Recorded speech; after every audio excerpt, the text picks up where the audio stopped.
अस्सलाम वालेकुम दोस्तों। तो आज की वीडियो में हम बात करेंगे कि आप 3 तरीक़ों से जो है अपनी बैटरी को बहुत ज़्यादा जो है देर तक कायम रख सकते हैं, ताकि आपकी मोबाइल की बैटरी जो है बहुत ज़्यादा देर तक चले। तो आपने ये 3 सेटिंग जो है अपने आप रखनी होगी। नंबर 1 जो है अपने डेटा यूसेज में जाना है सेटिंग में, और वहाँ से बैकग्राउंड डेटा जो भी ऐप जो है आप यूज़ नहीं कर रहे हैं तो उसकी बैकग्राउंड डेटा आपने ऑफ करनी होगी।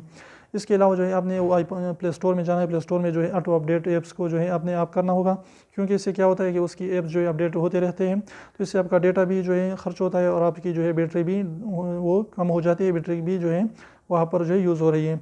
इसके अलावा आपने क्या करना है कि आपने जो है लोकेशन को ऑफ करना होगा। इससे फ़ायदा होगा क्या कि आपकी लोकेशन भी किसी को पता नहीं चलेगी, कोई भी बंदा आपको लोकेट भी नहीं कर पाएगा, और आपकी जो है बैटरी भी अच्छी खासी जो है इस तरीके से आप जो है बचा सकते हैं। तो इंशाल्लाह अगर वीडियो अच्छी लगी तो वीडियो को लाइक कर दीजिए, चैनल को सब्सक्राइब करना ना भूलिए, और सब्सक्राइब को जरूर दबाएं। ऐसे इन्फॉर्मेटिव वीडियोज़ के लिए प्लीज़ हमारे चैनल को सब्सक्राइब करना ना भूलिए, बिल्कुल फ्री है, एक भी इसका पैसा नहीं लगता। और कमेंट में भी हमारे साथ अपना राय ज़रूर शेयर करें कि आप जो है अपनी बैटरी को किस तरीके से बचा रहे हैं। तो उम्मीद करें छोटी सी वीडियो को पसंद है तो प्लीज़ वीडियो को लाइक कीजिए, चैनल को सब्सक्राइब करना ना भूलें। फिर मिलते हैं इंशाल्लाह के साथ, अल्लाह हाफिज़।